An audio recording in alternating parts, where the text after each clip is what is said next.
안녕하십니까? 오늘은 창세기 38장에 감춰진 유다의 실패와 하나님의 은혜를 통해 수치스러운 무너짐 속에서 피어난 메시아의 족보 이야기를 나누고자 합니다. 특히 그는 나보다 옳도다라는 중요한 고백에 주목하여 말씀을 전하겠습니다. 창세기에는 요셉의 이야기가 흐르다 갑자기 중단되고 유다의 이야기가 등장합니다. 요셉은 억울하게 애굽으로 팔려 내려갔고 유다는 가나안에 남아 스스로 형제들을 떠나 내려갑니다. 이러한 흐름의 중단은 단순한 방해가 아닙니다.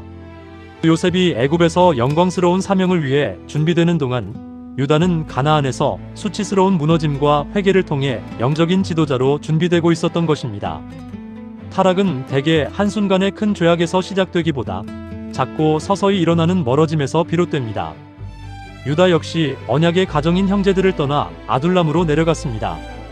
이는 영적인 자리를 이탈한 행위입니다. 또한 죄를 꾸짖는 자가 아닌 죄를 덮어주는 친구인 가나안 사람 히라와 가까워지며 세상과 타협했습니다. 하나님의 뜻을 묻지 않고 자기 눈에 보기 좋은 대로 가나안 여인을 취하여 동침하는 등 기준을 상실했습니다. 영적 무너짐은 이렇게 있어야 할 자리를 떠나는 작은 내려감에서 시작되는 것을 볼 수 있습니다. 유다의 가정은 겉으로는 유지되는 듯 보였으나 속은 무너지고 있었습니다. 장자 엘은 여호와 보시기에 악하여 죽음을 맞이했고 둘째 오나는 책임을 가장한 탐욕으로 형수에게 씨를 주지 않으려 이기적인 계산으로 행동했습니다. 그는 겉으로는 순종하는 척했지만 약자를 짓밟고 언약의 씨를 자기 계산 아래에 둔 악행으로 심판받았습니다. 셋째 셀라에 대해서는 유다의 책임 회피가 드러납니다. 유다는 자기 아들들의 죄는 보지 못하고 며느리 다말 때문에 아들들이 죽는다고 여겨 셀라를 내어주지 않고 방치했습니다. 죄의 기준은 시대나 문화가 아닌 오직 하나님이 보시기에 어떠한가에 달려 있습니다. 그렇다면 다말은 왜 그렇게 절박했을까요? 고대 사회에는 수혼법 또는 계대결혼법이라는 관습이 있었습니다. 형이 후사 없이 죽으면 동생이 형수와 결혼의 대를 잇는 법입니다. 이는 과부가 된 여인의 생존권을 보호하고 죽은 자의 이름과 유산을 보존하며 나아가 언약의 가문을 유지하는 핵심 목적을 가지고 있었습니다. 그러나 유다는 며느리를 보호할 의무를 저버리고 수절하라며 친정으로 쫓아냅니다. 이로 인해 다말의 미래와 유다 가문의 언약의 씨는 영원히 끊어질 위기에 처하게 됩니다.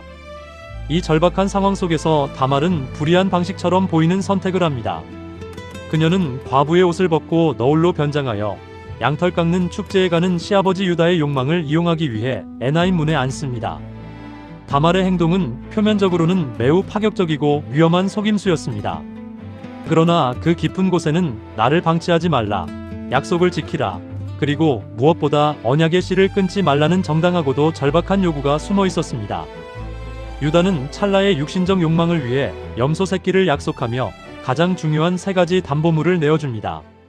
도장은 고대 사회의 신분 증명서로 유다의 신원 자체를, 도장끈은 도장을 목에 거는 줄로 그의 소유와 결속을, 그리고 지팡이는 신분과 지위, 권위를 나타내는 상징물로 유다의 권위를 의미했습니다. 그는 자신의 신분과 권위를 모두 넘겨주었습니다. 감춰질 줄 알았던 이 물건들은 훗날 피할 수 없는 죄의 증거가 됩니다. 유다에게는 영적인 맹인의 이중성이 있었습니다. 타인을 향해서는 그를 끌어내어 불사르라 고 말하며 엄격하게 심판했습니다. 다말의 임신 소식을 듣자마자 전후 사정을 묻지도 않고 즉각적이고 잔인한 심판자가 된 것입니다. 그는 자신의 죄는 보지 못했습니다. 그러나 자신을 향해서는 관대했습니다. 담보물을 찾지 못하자 우리가 웃음거리가 될까 하노라라며 하나님 앞에서의 죄악보다 사람들 앞에서 체면이 깎이는 것을 더 두려워했습니다. 남의 허물에는 엄격하고 자신의 허물에는 반드시 이유가 있다고 생각하는 것, 들키는 것을 죄 자체보다 두려워하는 것이 죄인의 익숙한 본성입니다. 마침내 덮어두었던 죄가 빛 가운데로 드러나는 순간이 찾아옵니다. 사형장으로 끌려가던 다말은 시아버지에게 징표를 보냅니다. 이 물건의 임자로 말미암아 임신하였나이다. 청하건대 보소서, 이 도장과 그 끈과 지팡이가 누구의 것이니이까? 과거 창세기 37장에서 요셉의 채색옷과 염소 피로 아버지를 속였던 유다가 이제는 염소 새끼를 약속하고 남긴 자신의 증거물 앞에서 자신의 죄를 확인당하는 자리에 서게 됩니다. 속인 자가 속임을 당하는 자리로 나아간 것입니다. 이 이야기의 핵심 전환점은 바로 유다의 고백입니다. 그는 변명하거나 남의 탓을 하지 않았습니다. 그녀가 옳고 나는 옳지 않다라고 말합니다. 남의 죄를 심판하던 자리에서 내려와 비로소 자기 안에 추악한 죄를 온전히 직면하는 순간입니다. 진정한 회복은 바로 이 겸손한 자기 고백에서 시작됩니다. 회개는 한 사람의 놀라운 변화를 만들어냅니다. 과거 창세기 37장의 유다는 동생 요셉을 노예로 팔아넘기는데 앞장섰던 이기심과 책임 회피, 약자 방치의 상징이었습니다. 그러나 창세기 44장에 변화된 유다는 훗날 애굽에서 막내 베냐민이 위기에 처했을 때 내가 대신 종이 되겠나이다라며 자신을 희생하여 형제와 아버지를 살리는 진정한 영적 지도자로 거듭납니다. 하나님이 유다의 부끄러운 죄를 폭로하신 이유는 그를 파멸시키기 위함이 아니었습니다.